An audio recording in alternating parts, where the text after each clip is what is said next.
मराठा आरक्षण आंदोलक मनोज जरांगे पाटील यांच्या नेतृत्वात लाखोंच्या संख्येने मराठा आंदोलक मुंबईच्या वेशीवर येऊन धडकल्यानंतर राज्य सरकारने मोठा निर्णय घेतला।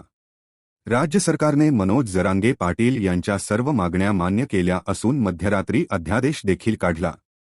या अध्यादेशात सध्या सोयींच्या मुद्द्याचाही समावेश करण्यात आला आहे।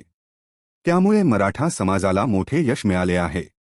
सरकारचा अध्यादेश स्वतः मुख्यमंत्री एकनाथ शिंदे आज मनोज जरांगे पाटील यांच्या हाती देणार आहेत।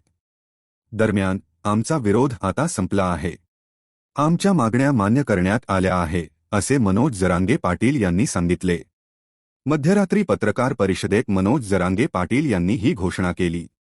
तसेच मुख्यमंत्री एकनाथ शिंदे यांच्या हस्ते मी ज्यूस पिऊन उपोषण सोडणार असल्याचे मनोज जरांगे पाटील यांनी सांगितले। दरम्यान मनोज जरांगे पाटील यांच्या मागण्या नेमक्या काय होत्या? त्यातील कोणकोणत्या मागण्या राज्य सरकारने पूर्ण केल्या? असा प्रश्न अनेकांना पडला आहे।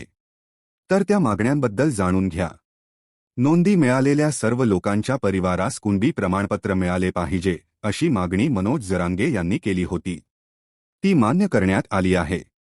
राज्यभरात 54 लाख नाही तर 57 लाख नोंदी मिळाल्या आहेत। आतापर्यंत 36 लाख लोकांना प्रमाणपत्र दिले गेले आहे। याचा डेटा आम्हाला द्या, अशी मागणी मनोज जरांगेंनी केली होती। ही मागणी मान्य करण्यात आली। शिंदे समिती रद्द करायची नाही, ही मनोज जरांगे यांची मागणी मान्य झाली। सरकारने 2 महिने मुदत वाढवली। तसेच समितीची मुदत आणखी टप्प्याने वाढवणार असल्याचे सरकारने मान्य केले आहे। सगळे सोयींना प्रमाणपत्र मिळाले पाहिजे, त्याशिवाय सोयींचा फायदा होणार नाही, अशी मनोज जरांगेंची मागणी होती।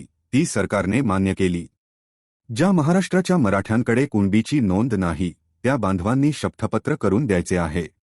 त्या शपथपत्राच्या आधारावर त्याला प्रमाणपत्र द्यायचे आहे। हे शपथपत्र 100 रुपयांना आहे, परंतु ते मोफत देण्याचे मान्य केले। अंतरवाली सराटीसह मराठा आंदोलकांवरील सर्व गुन्हे मागे घ्या, त्यासाठी गृहविभागाने पत्र द्यावे, अशी मनोज जरांगेंची मागणी होती। ती देखील मान्य करण्यात आली। मराठा समाजाला आरक्षण मिळेपर्यंत सरकारी भरती करायची नाही।